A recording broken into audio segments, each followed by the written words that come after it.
পানির অপর নাম জীবন। এই গরমে পানি তো খেতে হবে বেশি। যতই পানি খাচ্ছি, পানি খেয়ে যেন হাউসি মিটছে না। হ্যালো গাইস, আসসালামু আলাইকুম। কেমন আছেন সবাই? নিশ্চয়ই অনেক ভালো আছেন। এত পরিমাণ গরম পড়েছে আর গরমের মধ্যে পানি তো শরীরে বেশি টানে। তাই তো চলে যাচ্ছি পানি নিতে। টিউবওয়েলের পানি অনেক ঠান্ডা। আমি আর আমার মেয়ে চলে যাচ্ছি পানি আনতে। আমরা যেই বাসায় থাকি তার থেকে একটু দূরে টিউবওয়েলটা, তার জন্য আমরা হেঁটে হেঁটে চলে যাচ্ছি। মনে হচ্ছে কখন একটু ঠান্ডা পানি খাবো। ফ্রিজের পানি খেলে তো আবার সমস্যা হয়ে যায়। তার জন্য আমি ফ্রিজের পানি খাবো না, টিউবওয়েল থেকে এনেই পানি খাবো। তার জন্য চলে যাচ্ছি পানি আনতে। টিউবওয়েলে যেতে যেতে দেখছি রাস্তায় ফুল গাছগুলো কিন্তু অনেক সুন্দর লাগছিল। মাশাআল্লাহ, অনেকগুলো ফুল অনেক বেশি গরম পড়ে গেছে, তার জন্য সবাইকে বলছি একটু বেশি বেশি সবাই পানি খাবেন। চলে এসেছি টিউবওয়েলের কাছে, এখন আমরা পানি নিয়ে নেব। এতদিন গ্রামে ছিলাম, গ্রামের বাসায় ঈদ করতে গিয়েছিলাম, এখন বাসায় আসছি। নিজেদের কাজ তো নিজেদেরকে করে খেতে হবে। এইদিকে কি অবস্থা, টিউবওয়েলটা তো চাপাই যাচ্ছে না। এত পরিমাণ টাইট হবে নাই বা কেন, যে পরিমাণ রোদ পড়ছে আর গরম পড়ছে, তার জন্য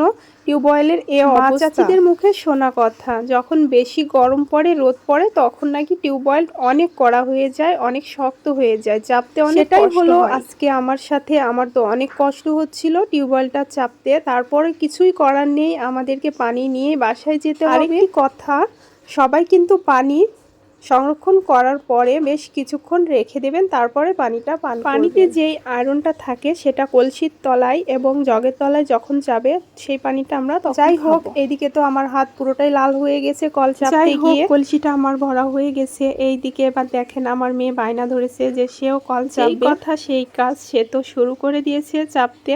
সে কিন্তু জগ এবং কালো বালতিটা লোড করবে। আমি কিন্তু তাকে বলছিলাম শক্ত করে টিউবওয়েলের ডান্ডিটা ধরে রাখতে, যদি বাই চান্স একবার হাত ছিটকে যায় তখন কিন্তু অ্যাক্সিডেন্টের ভয় আছে। মেয়ে তো বলছে আচ্ছা সমস্যা নাই, আমি শক্ত করেই ধরে টিউবওয়েল চাপতে গিয়ে আমার কিন্তু বেশ ক্ষুধা পেয়ে গেছে। তাড়াতাড়ি বাসায় চলে যাব, তারপরে কিন্তু আমরা ভাত খাবো। আমার মেয়ে কিন্তু খুব জোরে জোরে টিউবওয়েলটা চাপছে এবং খুব তাড়াতাড়ি করেই কিন্তু হয়ে গেল আমাদের পানি তোলা। যাই হোক, পানি তো চাপা হয়ে গেল, এবার চারতলায় তুলবো কিভাবে, এটাই আমার টেনশন। আমার মেয়ে বালতি আর জগ নিল, আর আমি কিন্তু কলসিটা নিয়েছি, আর কলসি এভাবে মাজায় রেখেছি। মাঝে কিন্তু অনেক ব্যথা। আমরা বাসায় চলে আসলাম। এবার বাসায় গেটটা তালা মেরে আমরা উপরে উঠে যাচ্ছি। কলসি নিয়ে চারতলায় উঠতে যে কি অবস্থা, আর যে পরিমাণ গরম পড়েছে, আমি তো পুরোটাই ঘেমে একেবারে একাকার হয়ে গেছি। এদিকে তো আমি পড়ে যেতেও লেগেছিলাম, যদি একবার পড়তাম তাহলে তো হাত পা ভেঙেই যেত। যাই হোক, পরিতনি